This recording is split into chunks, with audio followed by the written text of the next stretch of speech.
Introducción. Director ejecutivo negro. Ese es mi padre y usted es la razón por la que no está aquí hoy. Señor, ¿por qué está la foto de mi padre en su oficina? La sala quedó en completo silencio. Se podía oír caer un alfiler. La mano del director ejecutivo Carile Prescott se quedó congelada en el aire a medio camino de su vaso de whisky. Su rostro, antes orgulloso de sí mismo, se volvió blanco como el hueso. Sus labios se movieron ligeramente, pero no salieron palabras. En ese momento, solo 5 palabras de una joven camarera negra fueron suficientes para sacudir al hombre más poderoso de Seattle. Amara Kahl había trabajado discretamente en el Lancaster Grand Hotel durante 2 años.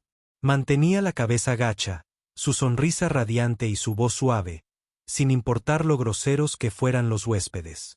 Estaba acostumbrada a las escaleras, los susurros, las propinas que nunca llegaban. Había aprendido a hacerse invisible hasta el día que vio esa foto. No había planeado limpiar la sala de juntas ejecutiva esa mañana. La limpiadora habitual había llamado diciendo que estaba enferma. Amara entró, se arremangó y entró en el espacio de alta seguridad reservado para multimillonarios y líderes mundiales. El tipo de habitación que huele a madera pulida y a dinero antiguo. Y entonces lo vio, un retrato enmarcado en oro. Colgaba justo detrás del escritorio del director ejecutivo, sobre una pared de galardones y premios militares. Era su padre, Elijah Kahl, el hombre que desapareció cuando ella tenía 9 años. El hombre que creía muerto. No se parecía en nada. No era un efecto de la luz. Conocía ese rostro mejor que ningún otro. Señaló. Su voz temblaba, pero sus ojos no. Señor, ¿por qué está la foto de mi padre en su oficina? Prescott se quedó paralizada. La sala de juntas, llena de ejecutivos, se volvió hacia ella. Nadie habló. La camarera negra no debía hablar. Definitivamente no debía hacer preguntas. Fue entonces cuando todo empezó a desmoronarse. Esto no es solo otro drama corporativo. Esta es una historia negra sepultada bajo la política, el poder y el privilegio. Es la historia de la búsqueda de la verdad por parte de una hija, de un padre borrado de la historia y de un sistema construido para silenciar voces como la suya. Y querrás seguirme porque lo que viene a continuación desafiará todo lo que creía saber sobre la lealtad, la justicia y lo que significa ser visto. Aquí en Hidden World, descubrimos historias reales que nadie se atreve a contar. Así que, si eres nuevo aquí, considera seguir el viaje. No querrás perderte lo que sucede cuando el silencio se rompe y la verdad habla con la fuerza suficiente para sacudir el mundo. Ahora, volvamos al momento en que su mundo cambió. Y sigue a Amara mientras se adentra en un misterio que le costará todo o le devolverá lo robado. Carile Prescott finalmente parpadeó.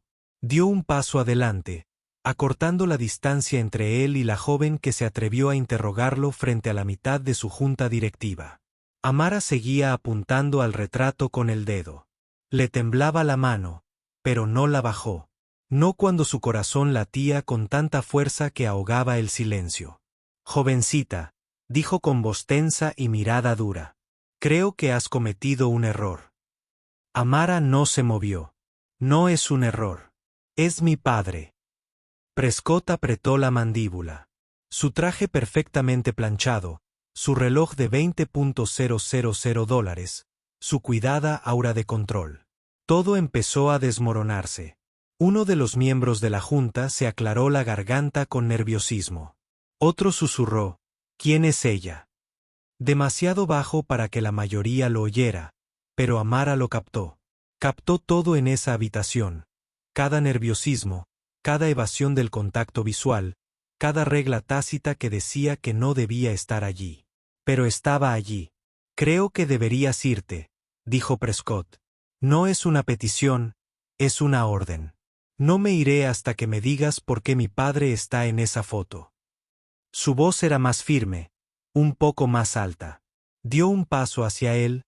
La sala contuvo la respiración. Prescott respiró hondo y se giró hacia los demás. Caballeros, si nos dan un momento. Se oyó un murmullo de asentimiento reticente. Sillas rasparon, papeles se revolvieron. Uno a uno, los ejecutivos salieron de la sala, lanzando miradas inquietas a Amara al irse. El último en irse cerró la puerta silenciosamente tras él. Ahora solo estaban ellos dos, Amara y el hombre cuya vida se basaba en secretos. Prescott se movió detrás de su escritorio. No se sentó. Se quedó allí de pie, mirando la foto en la pared. Ese hombre, dijo lentamente, fue una valiosa contribución a un proyecto que llevamos a cabo hace más de una década. Se fue. Es todo lo que puedo decir. No se fue sin más. Desapareció. Nunca encontramos un cuerpo. No hubo funeral.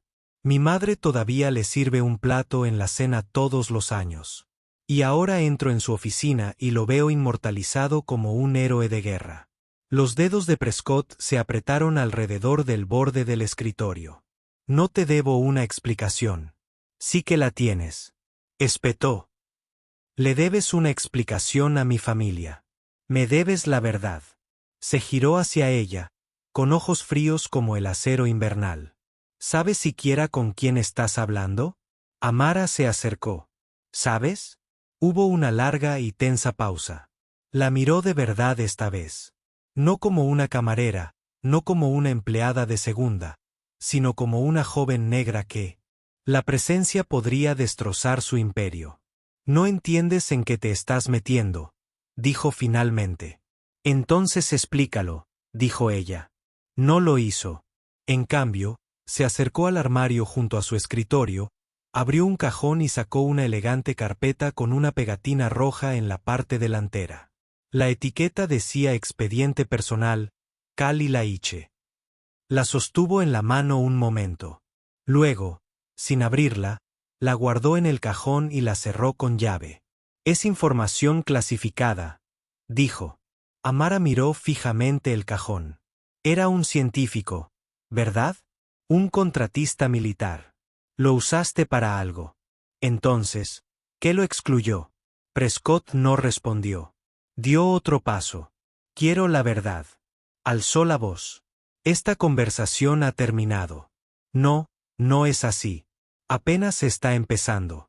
Esta vez no le tembló la voz. Ya no tenía miedo.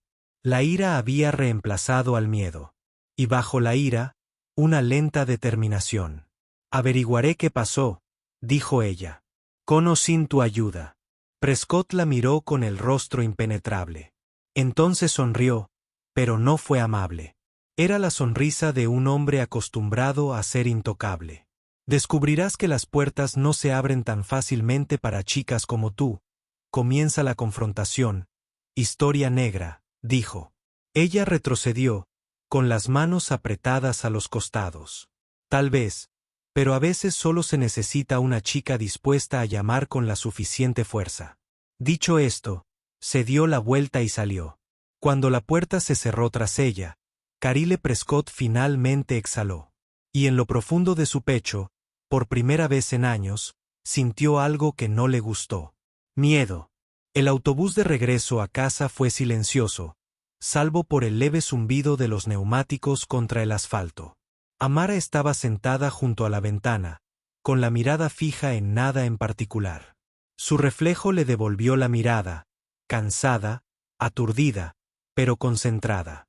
El horizonte de Seattle se desvaneció en un borrón tras ella, reemplazado por hileras de casas modestas y árboles viejos que se inclinaban sobre aceras tranquilas. Se bajó en la esquina de la avenida Rainier, a menos de una cuadra de la pequeña casa de 2 habitaciones de su madre. El familiar crujido de la puerta, el chirrido del escalón del porche, el suave zumbido de la luz del porche, todo le parecía igual.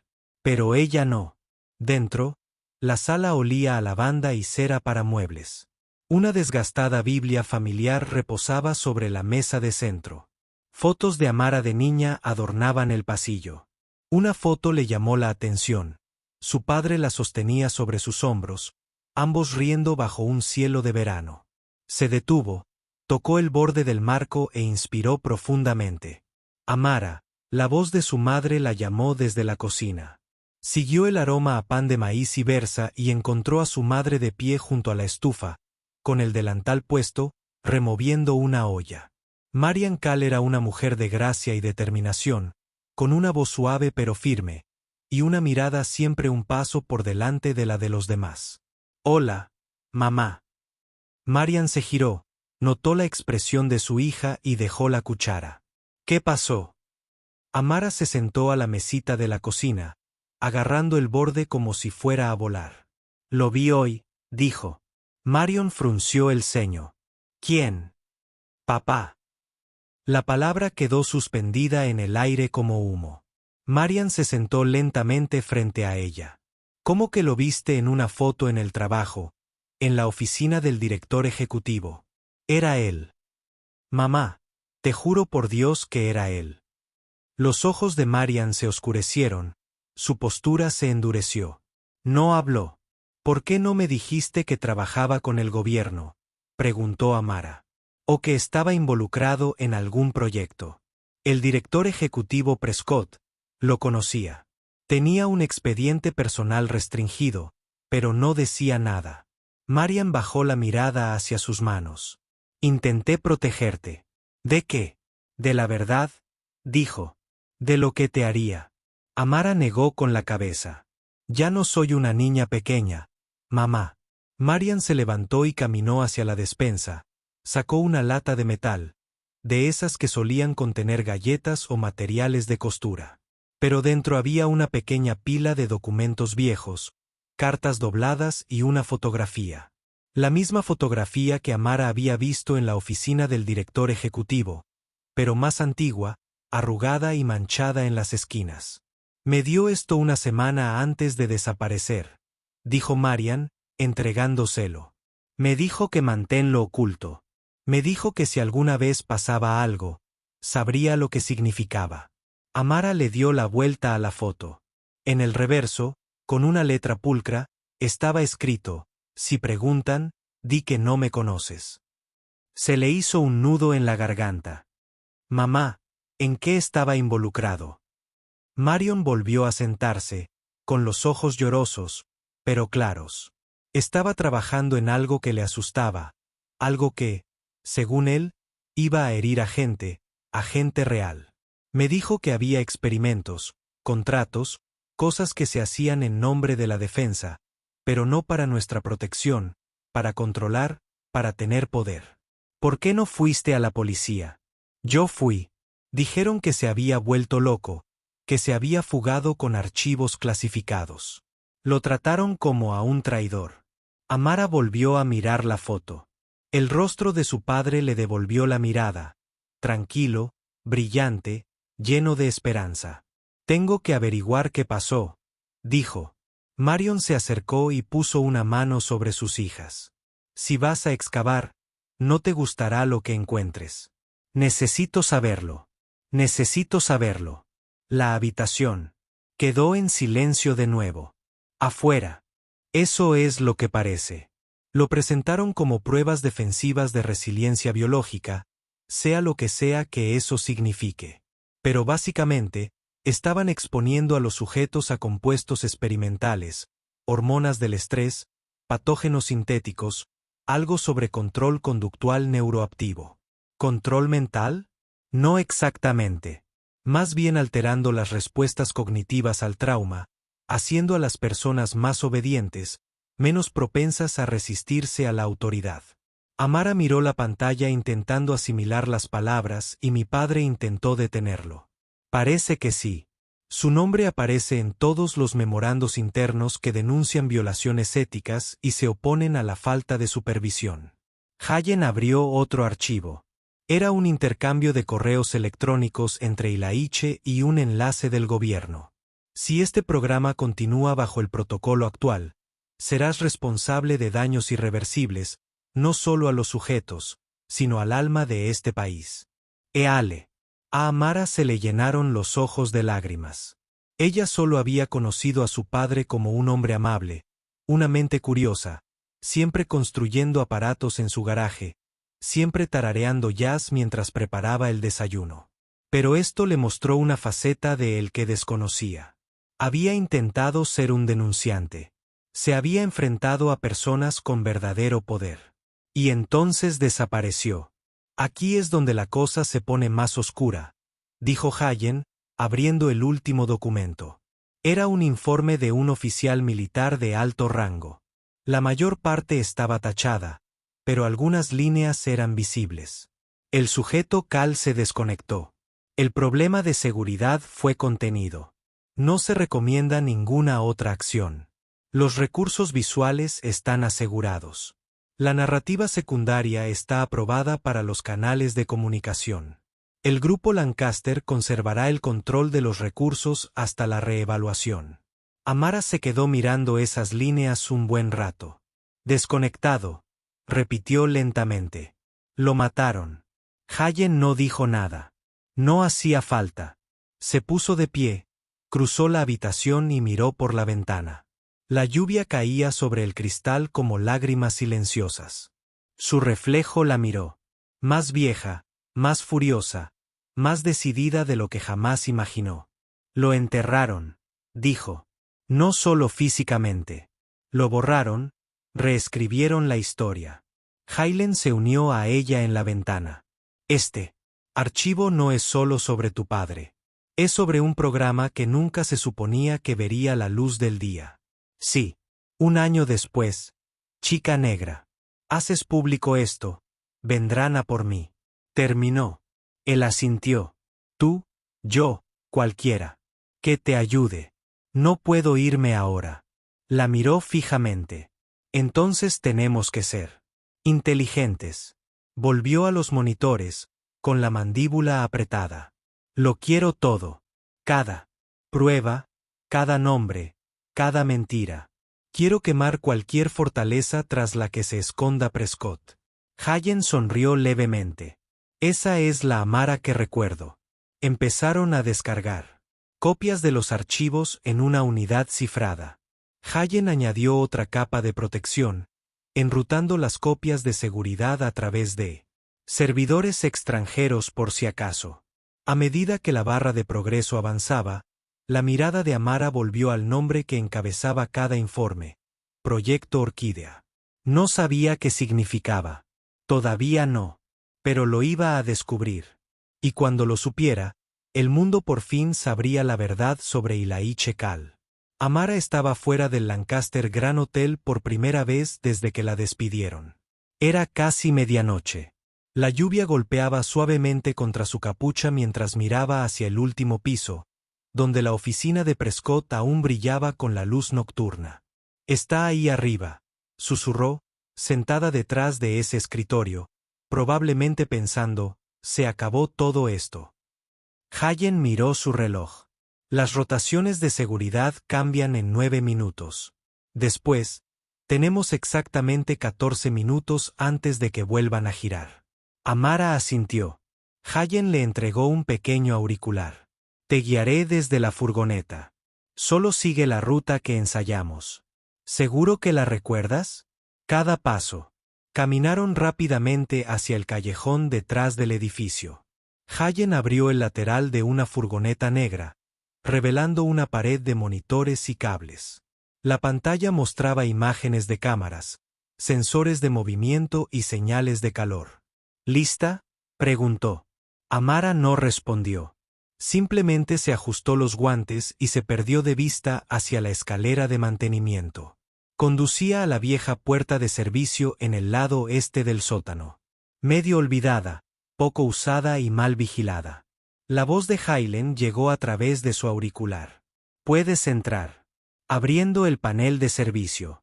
Un segundo después, la vieja puerta metálica hizo un leve clic. La empujó y entró. El sótano del Lancaster Grand no se parecía en nada a los elegantes pisos superiores.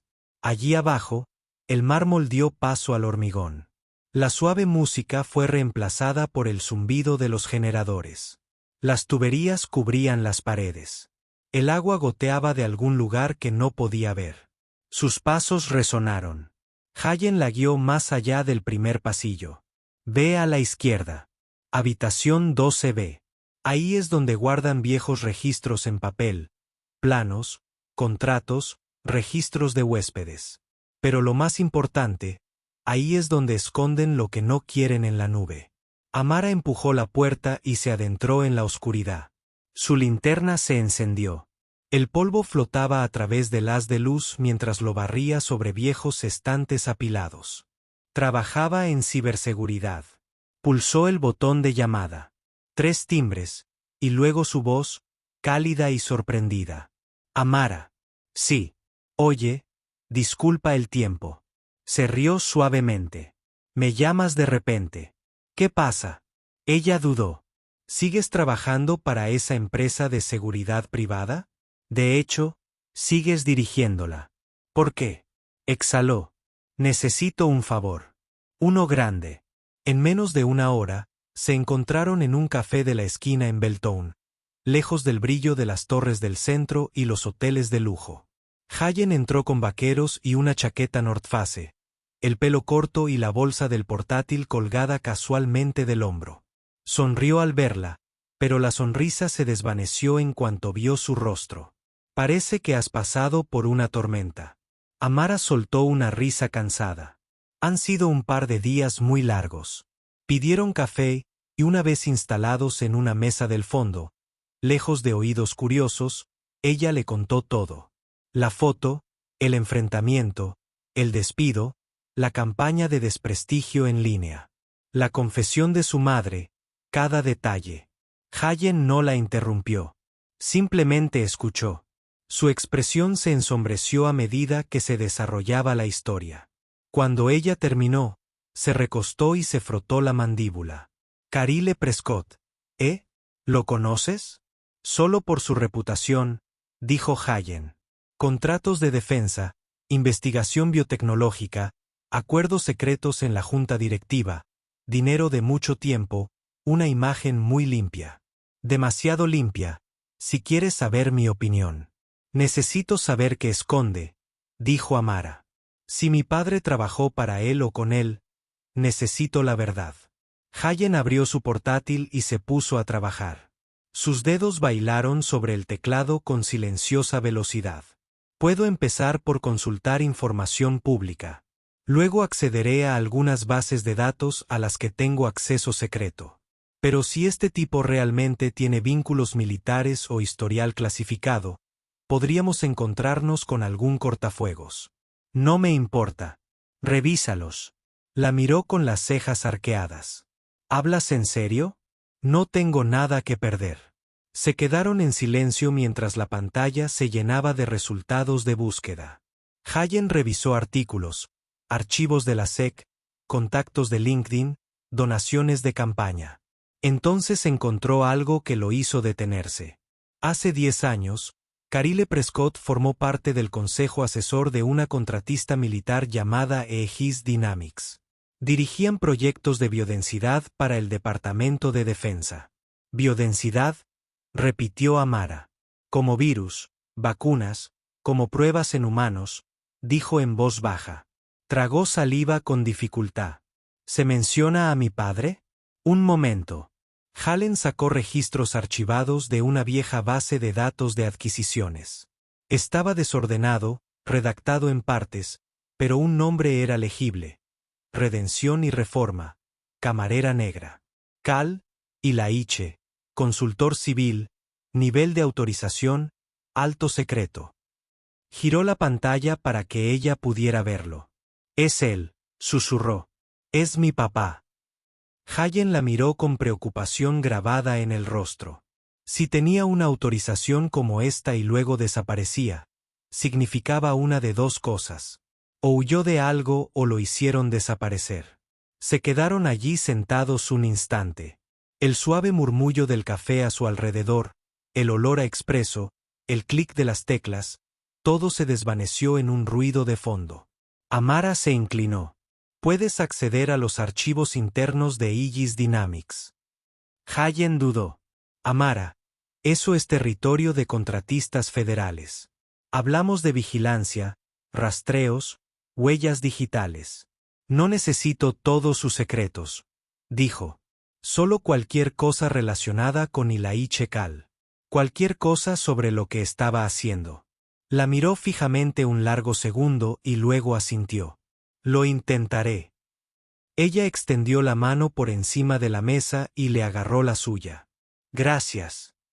Mientras guardaba su portátil, la miró con una mezcla de advertencia y admiración. Te estás metiendo en algo muy profundo. Esto no es un juego. Lo sé, dijo, y lo decía en serio.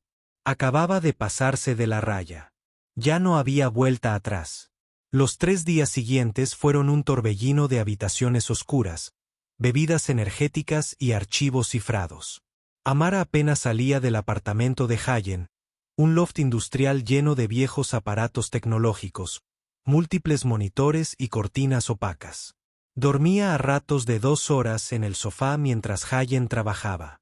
Él pirateaba, codificaba, descifraba y redirigía capas de defensas digitales como un cirujano que arranca la piel para exponer el hueso. No hablaron mucho. La tensión en el aire lo decía todo.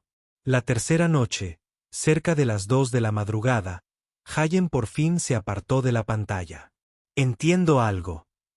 Amara se incorporó al instante, con la manta deslizándose de sus hombros. Giró uno de los monitores hacia ella.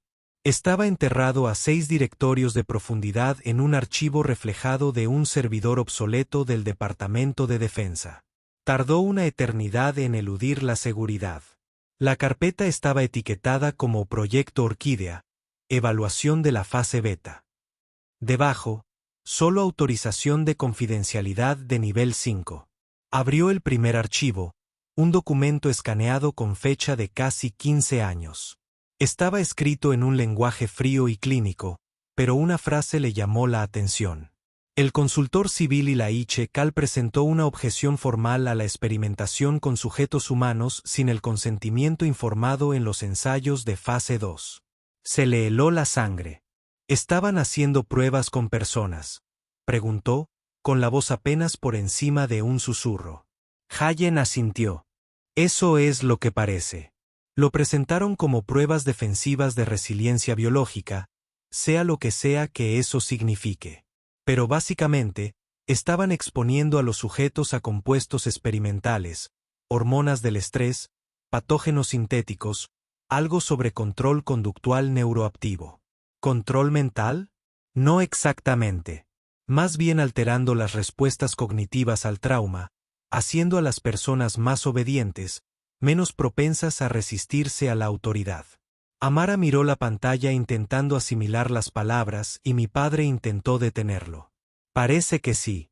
Su nombre aparece en todos los memorandos internos que denuncian violaciones éticas y se oponen a la falta de supervisión. Hayen abrió otro archivo. Era un intercambio de correos electrónicos entre Ilaiche y un enlace del gobierno. Si este programa continúa bajo el protocolo actual, serás responsable de daños irreversibles, no solo a los sujetos, sino al alma de este país. Eale. A Amara se le llenaron los ojos de lágrimas. Ella solo había conocido a su padre como un hombre amable, una mente curiosa, siempre construyendo aparatos en su garaje, siempre tarareando jazz mientras preparaba el desayuno. Pero esto le mostró una faceta de él que desconocía. Había intentado ser un denunciante. Se había enfrentado a personas con verdadero poder. Y entonces desapareció. Aquí es donde la cosa se pone más oscura, dijo Hayen, abriendo el último documento. Era un informe de un oficial militar de alto rango. La mayor parte estaba tachada, pero algunas líneas eran visibles. El sujeto Cal se desconectó. El problema de seguridad fue contenido. No se recomienda ninguna otra acción. Los recursos visuales están asegurados. La narrativa secundaria está aprobada para los canales de comunicación. El grupo Lancaster conservará el control de los recursos hasta la reevaluación. Amara se quedó mirando esas líneas un buen rato. Desconectado, repitió lentamente. Lo mataron. Hayen no dijo nada. No hacía falta. Se puso de pie, cruzó la habitación y miró por la ventana. La lluvia caía sobre el cristal como lágrimas silenciosas. Su reflejo la miró. Más vieja, más furiosa, más decidida de lo que jamás imaginó. Lo enterraron, dijo. No solo físicamente. Lo borraron, reescribieron la historia. Hylen se unió a ella en la ventana. Este archivo no es solo sobre tu padre. Es sobre un programa que nunca se suponía que vería la luz del día. Sí. Un año después. Chica negra. Haces público esto. Vendrán a por mí. Terminó. Él asintió. Tú, yo, cualquiera. Que te ayude. No puedo irme ahora. La miró fijamente. Entonces tenemos que ser inteligentes. Volvió a los monitores, con la mandíbula apretada. Lo quiero todo. Cada prueba, cada nombre, cada mentira. Quiero quemar cualquier fortaleza tras la que se esconda Prescott. Hylen sonrió levemente. Esa es la Amara que recuerdo. Empezaron a descargar copias de los archivos en una unidad cifrada. Hylen añadió otra capa de protección, enrutando las copias de seguridad a través de servidores extranjeros por si acaso. A medida que la barra de progreso avanzaba, la mirada de Amara volvió al nombre que encabezaba cada informe: Proyecto Orquídea. No sabía qué significaba. Todavía no. Pero lo iba a descubrir. Y cuando lo supiera, el mundo por fin sabría la verdad sobre Ilaí Chekal. Amara estaba fuera del Lancaster Grand Hotel por primera vez desde que la despidieron. Era casi medianoche.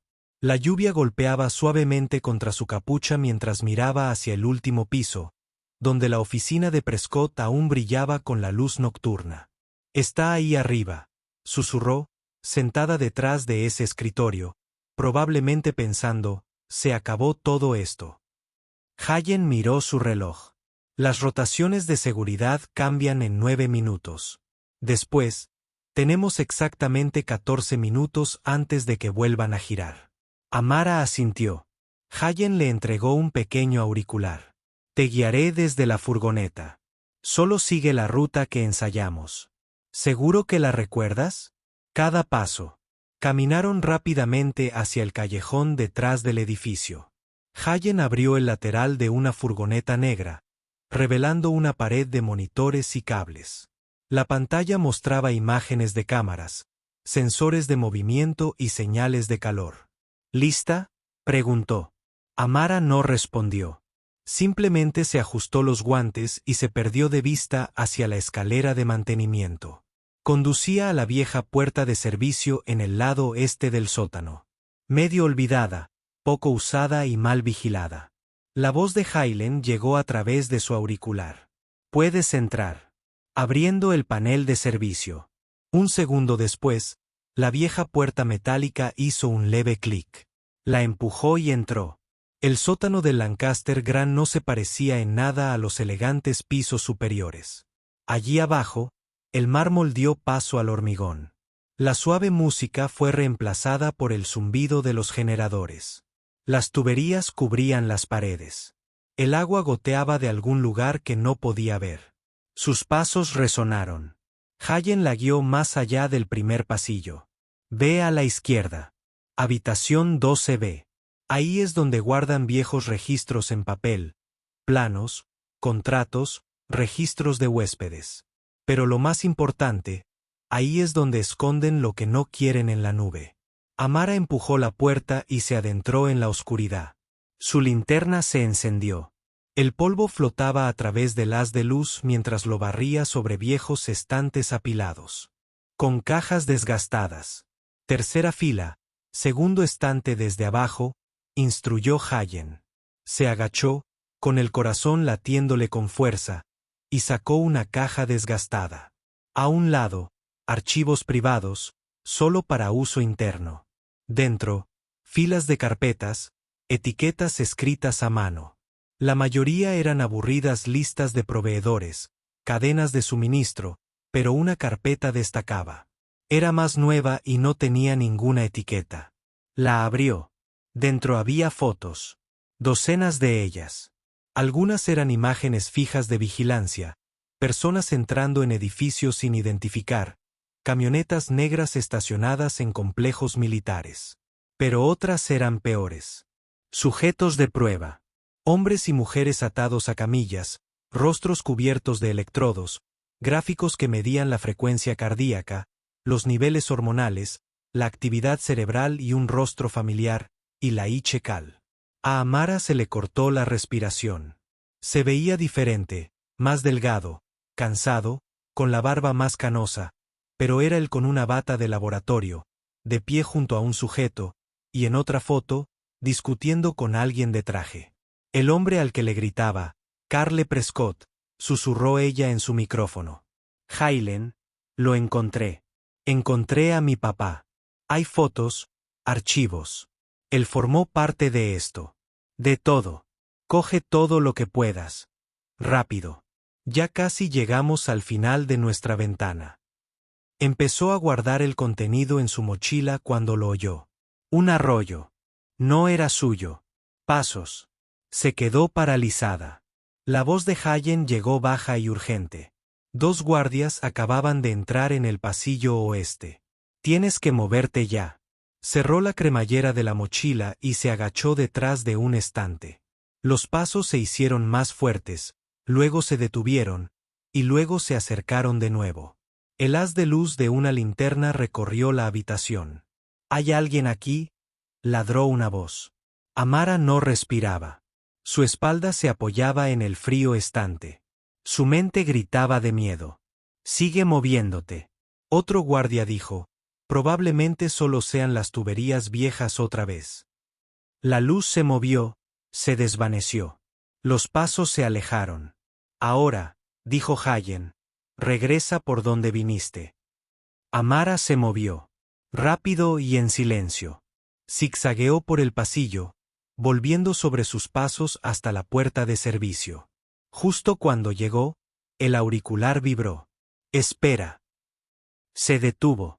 La cámara 8 acaba de captar movimiento. Prescott baja las escaleras. ¿Qué?, susurró. ¿Por qué? Ni idea. Quizás alertas de movimiento de los guardias.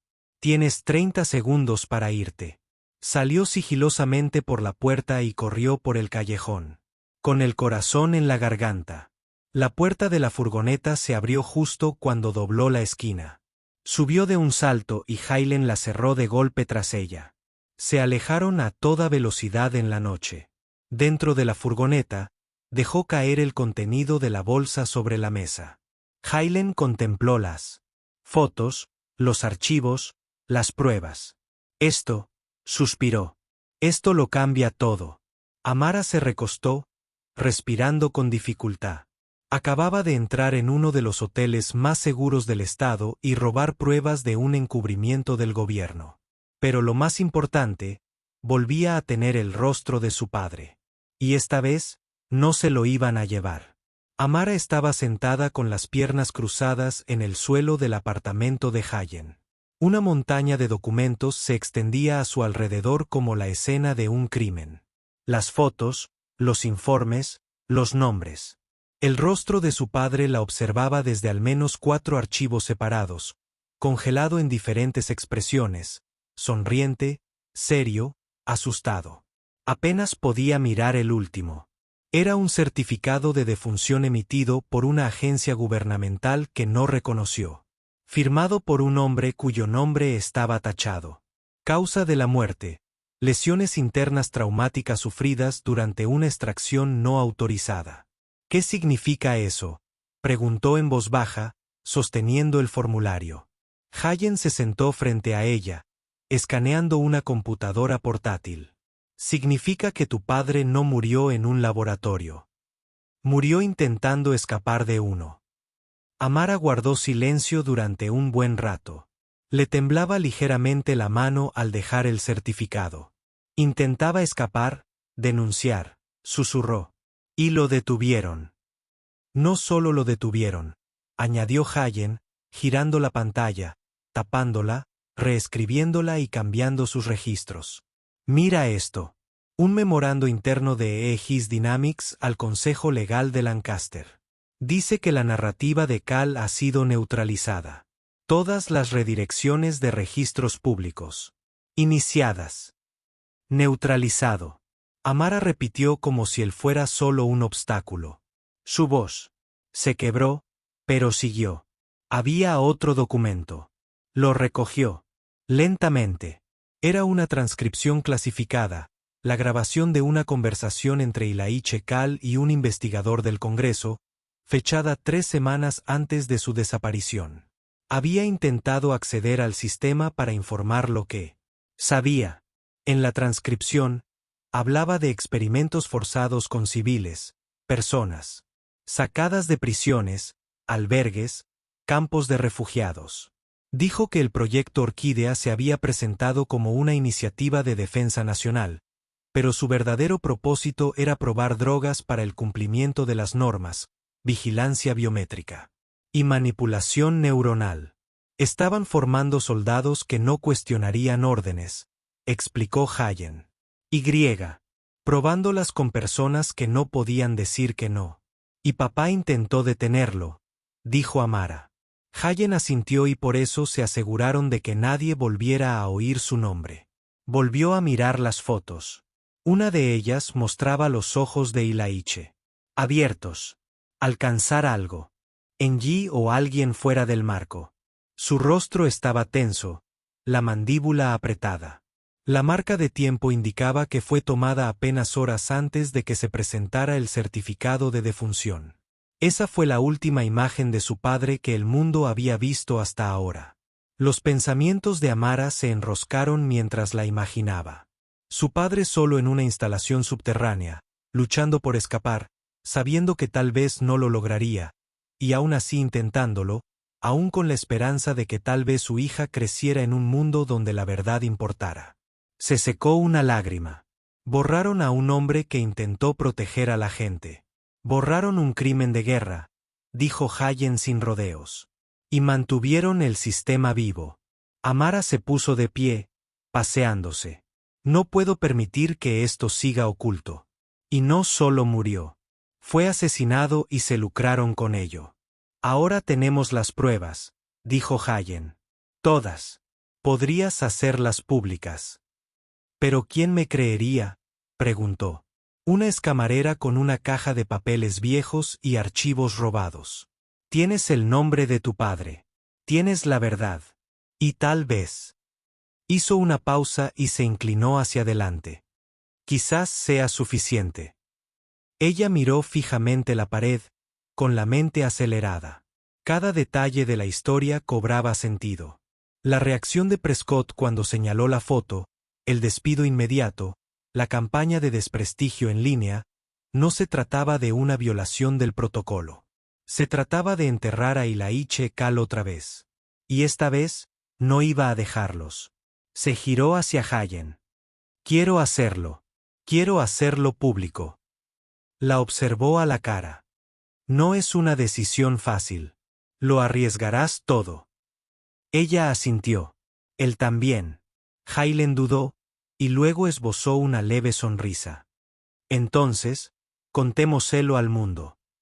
Amara salió a la llovizna del atardecer, cubriéndose la cara con la capucha. El horizonte de Seattle estaba surcado de luces de neón y la lluvia resbalaba por las calles. Sus botas golpeaban el pavimento a paso firme. Llevaba el disco duro encriptado y los documentos impresos que había sacado a escondidas del sótano de Lancaster. En su mente, la verdad que estaba a punto de revelar se sentía tan frágil y peligrosa como el cristal. Se movía con rapidez por callejones y calles laterales, evitando los asuntos más importantes. La voz de Hayen llegó suavemente por el auricular. Hasta ahora vas bien. Evita la Tercera Avenida. Demasiadas cámaras. Dirígete a Pioneer Square y luego gira hacia los túneles del paseo marítimo. Amara asintió. Aunque nadie podía verla, confiaba ciegamente en la ruta de Hayen. Él era sus ojos en el mapa digital, su salvavidas. Al doblar una esquina hacia Yestler Way, algo la paralizó. Un reflejo en una ventana mojada por la lluvia. 2 todoterrenos oscuros a una manzana de distancia. Las luces traseras brillaban rojas en la niebla. Disminuyó el paso. La voz de Hayen sonó con urgencia. Un vehículo te sigue. Las camionetas negras y plateadas parecen placas blindadas. Tienes que despegarlas. Salió disparada, Giró a la izquierda por un estrecho paso peatonal, se escabulló detrás de un contenedor de basura, con el corazón latiéndole con fuerza. Se agazapó en las sombras, respirando entrecortadamente. Su teléfono vibró. No se atrevió a mirar. Las camionetas pasaron lentamente, con los faros inundando el callejón. Un conductor dirigió la luz hacia su contenedor. El tiempo se alargó, pasos, motores al ralentí, su pulso latía con fuerza. Entonces los vehículos pasaron rugiendo. Amara exhaló, con las piernas temblorosas. Continuó, intentando calmar su mente acelerada. Se mantuvo entre las sombras, agachándose tras columnas y escaparates. En cualquier momento, alguien podría verla. Cámaras de seguridad, farolas, vigilantes. Dobló una esquina y casi chocó con alguien. Un hombre mayor, con paraguas, expresión de sorpresa. Murmuró un lo siento y pasó sigilosamente. La voz de Hayen volvió más suave. Tienes un minuto para llegar a la entrada del túnel cerca de Louis Street. Después, los huecos de cobertura ayudarán. A Amara le ardían las piernas. Corrió por una acera resbaladiza, sorteando coches y peatones, agarrando su bolso. Recordó las carreras de su infancia en el jardín de su padre. Recuerdos de risas y seguridad tan lejanos ahora. De repente, la puerta de un coche se cerró de golpe tras ella. Miró hacia atrás. Un sedán negro se abalanzó sobre él. Una figura salió rápidamente. Otras dos la flanquearon a pie. Corrió hacia adelante. ¡Corre!, siseó Hayen. La estática del auricular enmascaró su voz, pero ella lo entendió. La adrenalina le subió por las venas. Cruzó corriendo una calle lateral, se coló por la puerta de un café, se agazapó tras las mesas y se dirigió a la salida trasera. Las sillas chirriaron, recibió algunas miradas de sorpresa, pero siguió adelante. Al salir por la puerta trasera, irrumpió en un estrecho callejón de servicio. No se detuvo. Oyó gritos a sus espaldas, pasos que se acercaban. Saltó una valla baja y aterrizó con fuerza. Un dolor punzante le atravesó el tobillo, pero lo ignoró. Avanzó cojeando. La lluvia se mezclaba con el sudor y el miedo. La entrada del túnel se alzaba ante ella, una abertura oscura bajo un paso elevado de ferrocarril. Se abalanzó. Dentro, el aire era húmedo y rancio. Podía oír el goteo del agua, ecos lejanos. Los todoterrenos derraparon hasta detenerse en la boca del túnel. Los motores aceleraron. Voces de hombres gritaron. Se agachó detrás de un pilar de hormigón. Respiraba entrecortadamente. El corazón le latía tan fuerte que casi lo oía en los oídos. El haz de luz de una linterna atravesó la oscuridad cerca de la entrada. Se echó hacia atrás. Su cuerpo se aplastó contra el frío.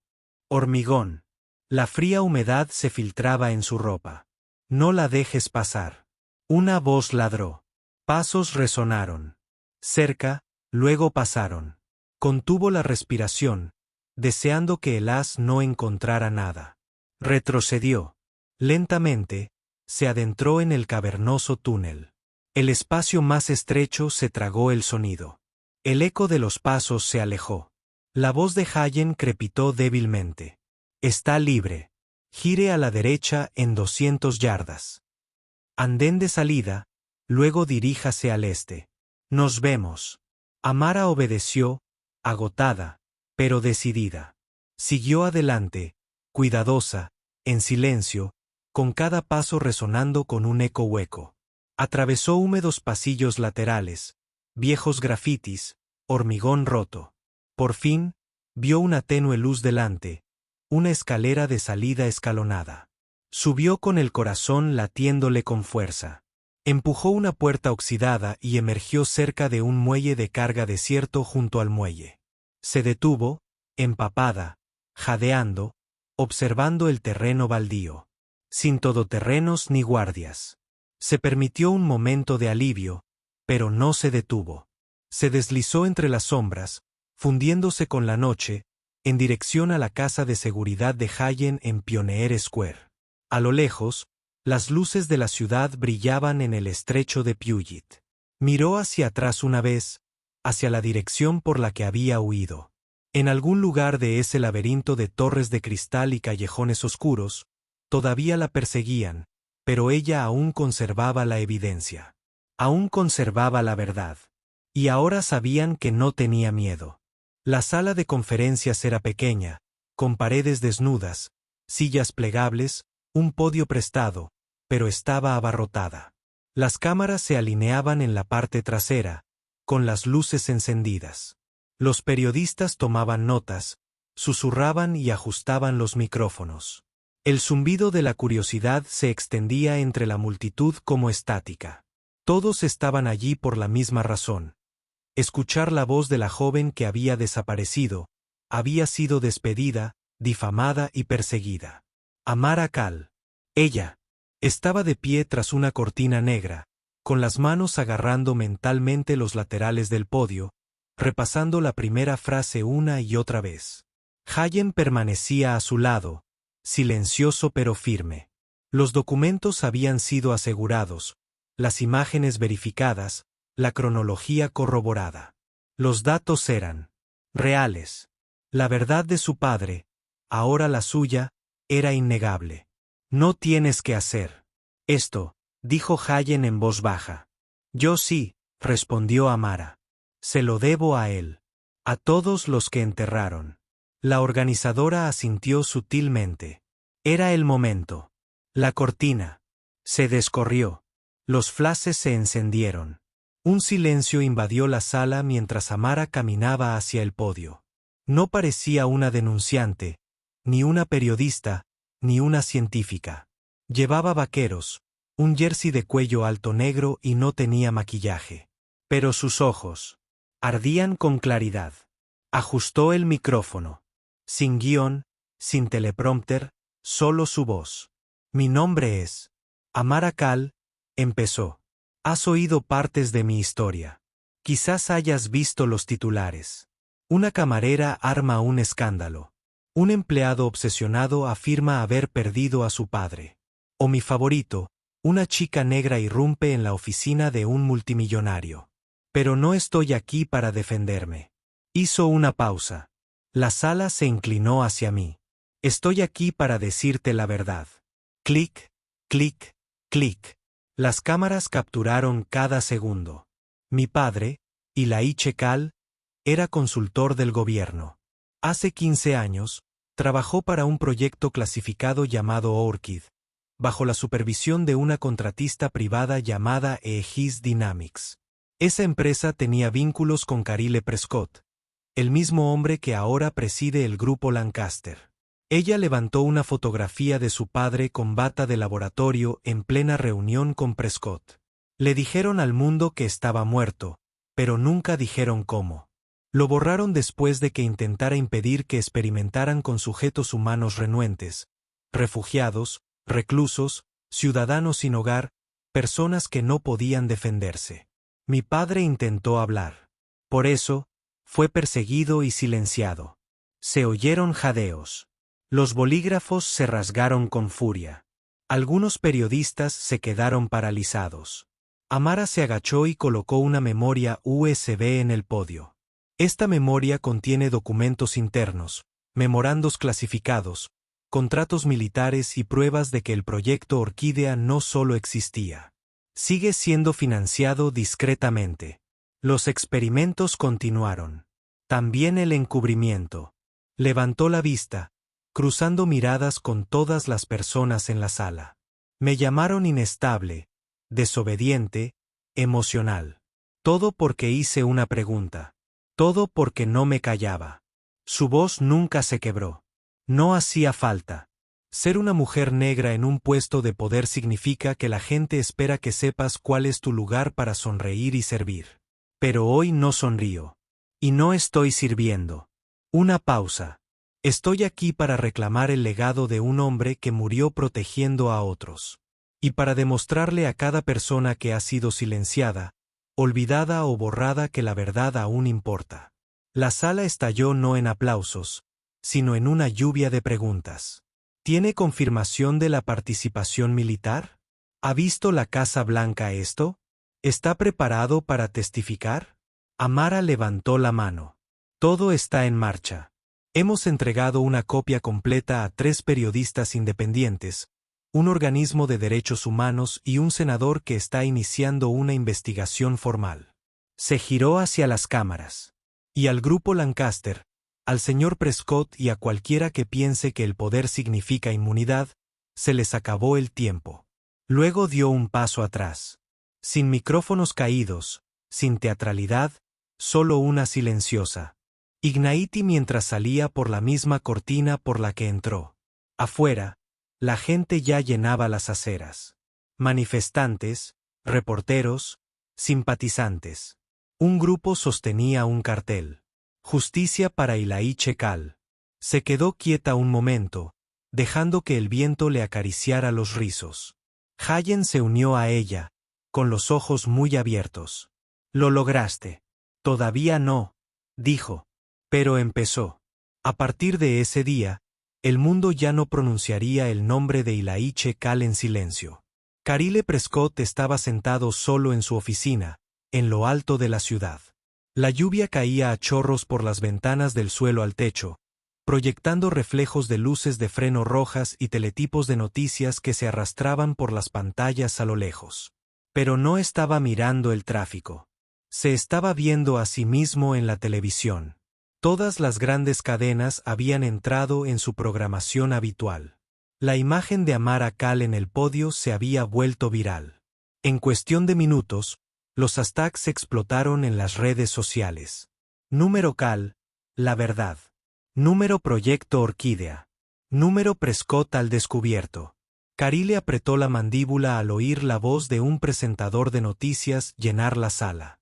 Las acusaciones contra el grupo Lancaster y su presidente, Carile Prescott, han provocado una revisión de emergencia del Congreso y múltiples investigaciones penales. Las pruebas reveladas por Amara Cal, hija del difunto Ilaí Chekal, incluyen documentación de experimentación humana vinculada a contratos gubernamentales y operaciones ocultas. Apagó la pantalla. El silencio fue peor. Sonó el teléfono. Lo ignoró. Entonces su asistente irrumpió sin llamar a un joven, pálido, visiblemente conmocionado. «Señor, creo que debería ver esto». Carile no se movió. «Señor». El asistente lo intentó de nuevo, con más urgencia. «La Junta acaba de convocar una sesión de emergencia. Ha sido suspendido a la espera del resultado de la investigación». Ahora levantó la vista. «¿Suspendido?» Han congelado sus cuentas.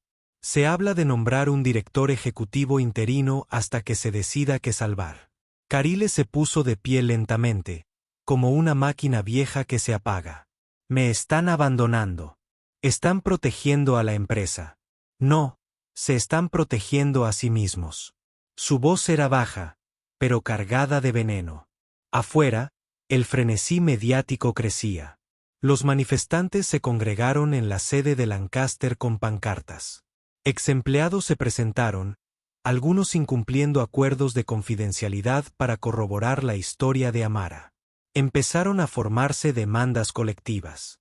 Incluso los accionistas se distanciaban, vendiendo acciones. Y a puerta cerrada, los senadores preparaban citaciones. Los muros se cerraban. Mientras tanto, Amara observaba todo, no desde un lugar de celebración, sino desde un cauteloso silencio. Estaba sentada con Hayen en un apartamento alquilado a kilómetros del centro de la ciudad, con la mirada fija en el televisor mientras se proyectaba un reportaje especial. Carile Prescott se negó a hacer comentarios, pero fuentes anónimas cercanas a la junta directiva sugieren que las investigaciones internas están confirmando múltiples niveles de mala conducta, incluyendo soborno, registro falso y obstrucción a la justicia. Hayen silenció la pantalla. «Está sucediendo». Amara no sonrió. Demasiada gente todavía piensa que es solo un escándalo corporativo. No lo es. Es una historia humana. Se trata de un hombre que intentó detener el mal y pagó con su vida. Hayen asintió. Pero ahora la gente escucha. En Lancaster, Reinaba el caos. Se filtraron correos electrónicos internos. Las comunicaciones personales de Prescott revelaron su participación en la supresión de denunciantes, la orden de vigilancia con bolsas negras y el entierro de informantes. Un memorando escalofriante decía: asegúrense de que la familia de Cal permanezca vigilada. Cualquier conexión entre su trabajo y las operaciones actuales debe permanecer ilocalizable. Al tercer día, las fuerzas del orden se presentaron en la sede corporativa. Agentes federales retiraron cajas de discos duros y archivos clasificados. En el noticiero de la noche, cayó otra bomba. Un supervisor de proyectos de Aegis Dynamics confesó ante la cámara: sabíamos lo que hacíamos. Nos dijeron que era por seguridad nacional, pero en el fondo todos sabíamos que se trataba de control. Kyle nos advirtió. Intentó detenerlo.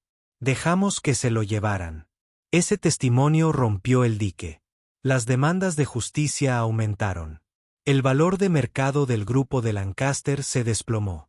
Su equipo de relaciones públicas emitió una disculpa pública, distanciándose de Prescott. Ofrecieron acuerdos, pero el público quería más que indemnizaciones. Querían rendición de cuentas. Los propios abogados de Prescott se retiraron del caso.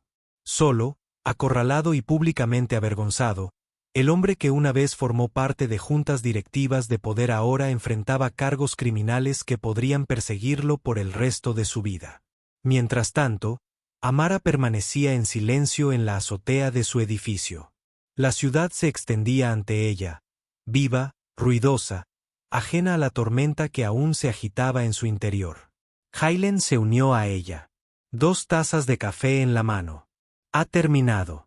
Ha terminado. Ella asintió. Pero el sistema no. No, pero tú rompiste el cascarón. Un instante de silencio. Ya sabes, añadió, la mayoría de la gente no habría durado ni 5 minutos con la presión que acabas de soportar. Amara miró hacia las luces. Yo no era como la mayoría de la gente. Era la hija de Ilaiche Cal. El viento le alborotó el pelo mientras tomaba un sorbo de café. No se sentía victoriosa. Se sentía responsable y preparada para lo que vendría después. El recuerdo. El servicio se celebró una tranquila mañana de sábado en un modesto centro comunitario, no muy lejos de donde creció Amara. No había lujosos arreglos florales ni cordones de terciopelo, solo filas de sillas plegables, una pantalla de proyección y la emoción pura de quienes habían esperado años para pronunciar su nombre en público. Ilaiche Cal, no como un rumor, no como un misterio, sino como un hombre. Amara se quedó de pie al fondo, observando cómo la sala se llenaba lentamente. Viejos amigos, parientes lejanos, antiguos alumnos, colegas que no se habían visto en décadas, todos reunidos por la misma razón: honrar a un hombre que había muerto en las sombras y que ahora finalmente salía a la luz. Al frente, un gran retrato de su padre reposaba sobre un caballete. No era la foto de la identificación oficial ni las imágenes de vigilancia que la habían atormentado durante semanas. Era el de su biblioteca de la infancia. Su padre, con una chaqueta vaquera, sonriendo y abrazando a Amara, de 6 años. Ambos untados de harina por un desastre de repostería que una vez se convirtió en tradición familiar. Recuerdo cuando nos enseñaba física con bloques de Lego, dijo una de sus antiguas alumnas al micrófono. Hacía que el mundo pareciera comprensible incluso cuando no lo era. Otra, una mujer de mediana edad con canas en las trenzas, añadió, Ilaiche era el tipo de hombre que no solo hablaba cuando algo andaba mal. Se ponía de pie, incluso cuando nadie lo apoyaba. Amara escuchaba desde su asiento en la tercera fila. Las lágrimas brotaban a oleadas, no de tristeza, sino de algo más profundo. Alivio. El nombre de su padre ya no era una nota al pie. No era un fantasma. Era real, recordado y respetado. Cuando le llegó el turno de hablar, se paró detrás del podio de madera, colocó una hoja de papel frente a ella y respiró hondo. Solía pensar que mi padre nos había dejado, comenzó. Solía pensar que había desaparecido por trabajo o miedo, o incluso por decisión propia, y me odiaba por no entenderlo. Levantó la vista, encontrando los ojos de todos los presentes. Pero ahora sé que no nos abandonó. Se lo llevaron. Se lo llevaron porque se negó a callar. Porque creía que quienes ostentan el poder debían rendir cuentas. Porque creía que las vidas humanas no se podían medir por su utilidad ni su obediencia. Un murmullo de asentimiento recorrió el público. Yo también creía que solo era una camarera. Amara dijo que no tenía voz, que la gente como yo, negra, de clase trabajadora, invisible, no estaba hecha para librar batallas como esta. Hizo una pausa. Pero me equivocaba. Hailen estaba atrás, de brazos cruzados, orgullosa y callada. Amara continuó. Esta historia no se trataba solo de un hombre o una hija. Se trataba de la verdad, de luchar por ella, incluso cuando nadie te cree, de negarte a dejar que otro escriba tu final. Dobló el periódico. Esto no es un cierre, porque algunas cosas nunca se cierran. Pero esto es reconocimiento. Esto es recuperación. Esto es legado. Los aplausos llenaron la sala, no salvajes ni caóticos, sino firmes y plenos. Un sonido que decía, te vemos, te escuchamos, te creemos. Después del servicio, Amara salió al aire fresco del otoño. Los árboles a lo largo de la calle se habían vuelto de un naranja intenso y dorado. Las hojas danzaban con el viento. Caminó hasta el banco frente al centro y se sentó, dejando que el peso de todo se asentara sobre sus hombros. Hailen se unió a ella, entregándole una botella de agua. Lo lograste, dijo. Amara negó con la cabeza lentamente. Lo logramos. Se recostó, observando a un grupo de niños jugar a la mancha cerca. ¿Y ahora qué? Amara miró al cielo, luego al horizonte. Ahora vivo.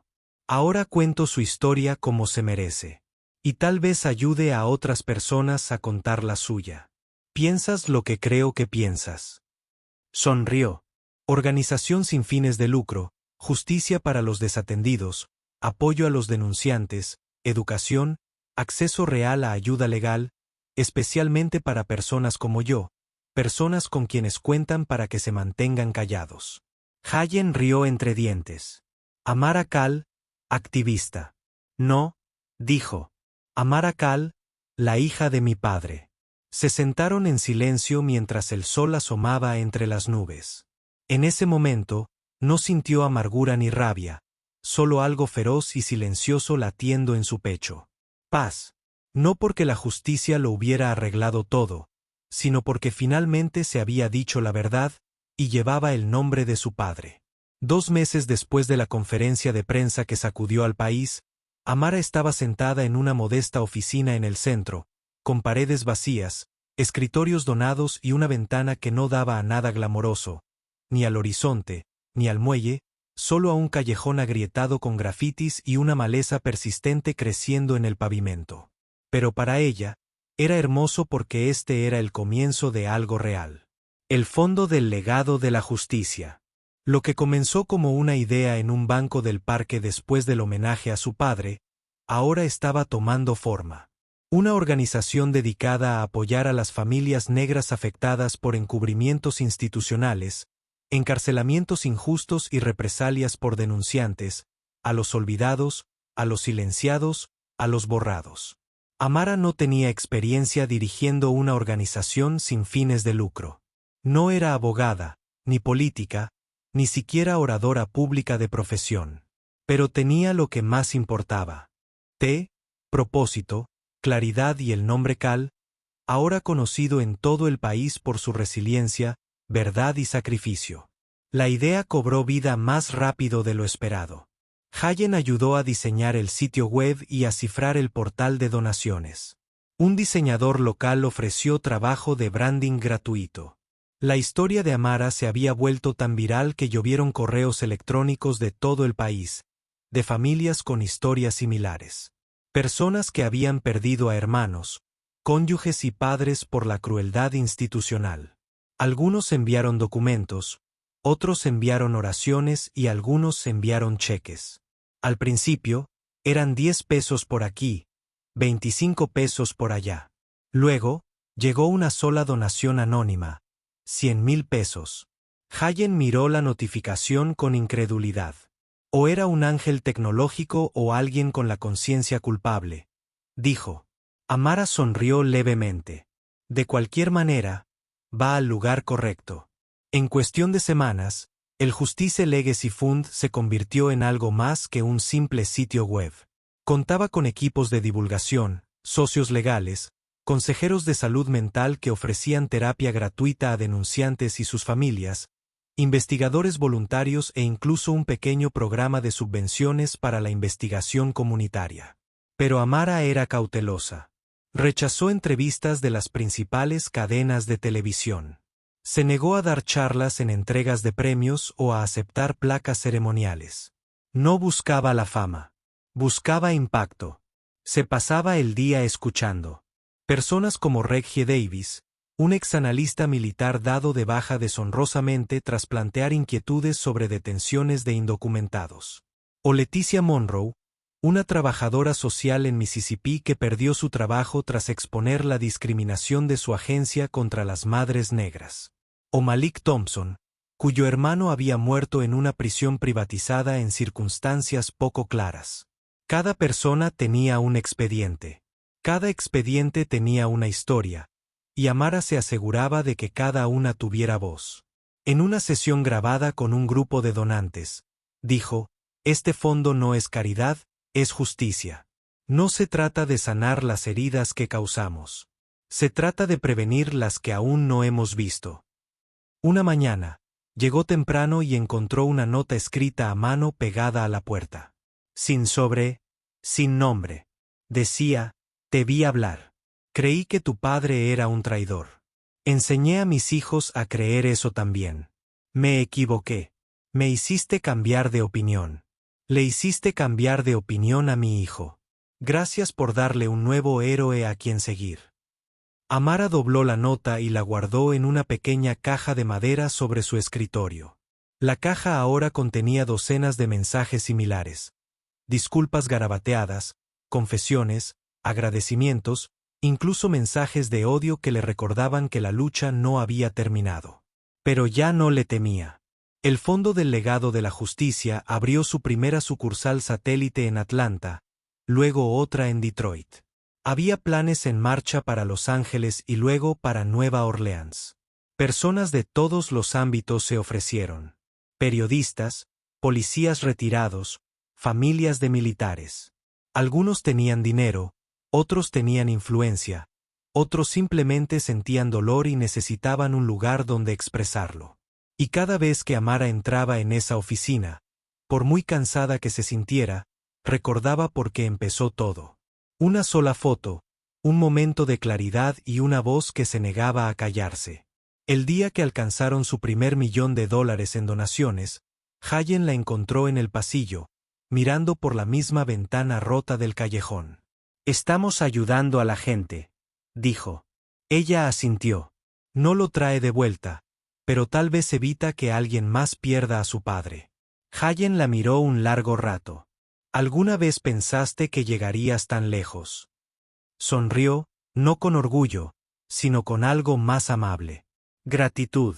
No, solo pensé que seguiría apareciendo hasta que alguien escuchara. Él asintió. Bueno, ahora todo el mundo está escuchando. Amara no respondió. Se limitó a mirar el viejo cartel en la pared, el que ella misma había colgado. La justicia no es un favor, es un derecho. Y la hice cal, y supo que la lucha acababa de empezar. La lluvia por fin había parado. El cielo de Seattle se despejó por primera vez en semanas, revelando un tranquilo rayo de sol vespertino que se derramaba sobre la azotea donde se encontraba Amara. Desde allí podía ver toda la ciudad, un lugar lleno de contradicciones, torres de acero y aceras rotas, ambición e injusticia, esperanza y recuerdos. Respiró hondo. Allí era donde su padre soñó una vez con un futuro mejor y donde ella finalmente lo había alcanzado. Tras ella, la puerta se abrió con un crujido. Hayen salió, con un café en la mano, ofreciéndoselo sin decir palabra. Lo tomó tibio contra sus dedos. Ninguno de los dos habló durante un rato.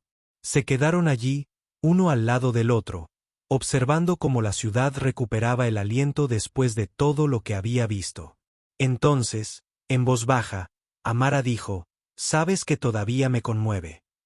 Hayen la miró. «Pensé que quería venganza», continuó. «De verdad. Quería que Prescott se arruinara. Quería que cada persona que me desestimara sintiera lo que yo sentía. Impotente, desestimada, avergonzada». Él asintió lentamente. «Y ahora ya no siento eso», dijo. «No porque no lo merecieran, sino porque no quería cargar con ese peso para siempre. Tenía que soltar el fuego para poder finalmente seguir adelante». Se giró y dejó el café en el borde de la azotea. «Hay una diferencia entre injusticia y venganza», dijo. «La justicia se trata de la verdad. La venganza se trata de permanecer atrapada en el dolor. Tuve que perdonar. Quizás no a ellos, sino a mí misma por todo el tiempo que pasé culpándome por lo sucedido». Hayen guardó silencio. Amara lo miró. «El perdón no es debilidad. Es elegir no dejar que lo que te rompió te defina. Es mirarse al espejo y decir: sigo aquí. Sigo adelante». Abajo, un artista callejero tocaba una suave melodía en un saxofón. La melodía llegó hasta ellos como un recordatorio silencioso. La vida sigue. Amara se sentó en la cornisa del tejado. «Cuando la gente cuente mi historia, no quiero que recuerden solo el escándalo, la empresa o la tragedia». Miraba al frente, tranquila y con claridad. «Quiero que recuerden que una chica sin nada encontró su voz, que un nombre que intentaron borrar se convirtió en un movimiento, que podemos enfrentar la injusticia y aún así salir con dignidad». Pensó en la camarera que solía ser. La que limpiaba las mesas mientras se burlaban de ella. La que dudaba de su valía. La que aceptaba el silencio como una forma de sobrevivir. Y pensó en la mujer en la que se había convertido. No más ruidosa, solo más fuerte. A veces, el mayor poder no está en lo que decimos, sino en lo que nos negamos a hacer. «He aprendido 3 cosas», dijo de repente, levantándose de nuevo. Hayen arqueó una ceja. «¿Solo 3?» Sonrió. «3 que nunca olvidaré». Levantó un dedo. «Primero, no puedes huir de la verdad. Puedes enterrarla, silenciarla, distorsionarla, pero siempre encuentra la manera de salir a la superficie. Y cuando lo hace, exige ser enfrentada. Segundo dedo, segundo dolor no es tu identidad. Lo que te sucede, incluso lo peor, es parte de tu historia, pero no lo es todo. No eres solo tu trauma». Y finalmente, el tercero. Tercero, no necesitas permiso para ocupar espacio. Tu historia importa. Tu voz importa. Y en el momento en que dejas de disculparte por existir, empiezas a sanar. El viento arreció ligeramente, llevando sus palabras al aire libre. «¿Crees que la gente lo recordará?», preguntó.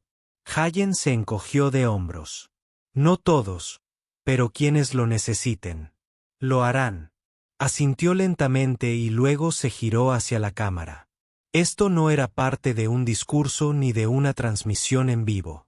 Eran solo sus palabras, pronunciadas en voz alta mientras grababan un breve mensaje para el fondo del legado de la justicia, pero salían de lo más profundo de ella.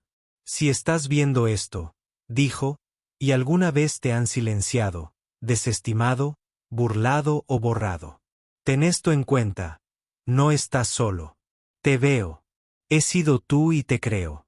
Se inclinó ligeramente hacia adelante. «No necesitas ser poderoso para decir la verdad. Solo necesitas empezar. Un paso, una palabra, un respiro, una pausa. Si mi historia te conmovió, si el legado de Ilaí Chekal significa algo para ti, compártelo. Cuéntaselo a alguien. Di tu verdad o ayuda a alguien más a contar la suya. El Fondo Legado de Justicia está aquí para eso. Bajó la voz ligeramente, sincera y firme. No podemos deshacer el pasado, pero podemos moldear lo que viene. Entonces, en silencio, empezamos por perder el miedo. La cámara se apagó. Ella permaneció allí en silencio, no como una víctima, ni siquiera como una heroína, sino simplemente como una hija de Mara, testigo y constructora de algo mejor. Y en algún lugar, tal vez más allá del viento, su padre estaba orgulloso.